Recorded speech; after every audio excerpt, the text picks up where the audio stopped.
Selamat siang kawan-kawan, ini kondisi kita lagi di dermaga.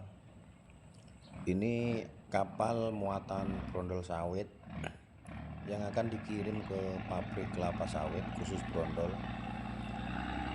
Itu di kapal ada pengawalnya, pengawal kapal biasanya itu, makanya ada sepeda motor untuk dimuat di situ.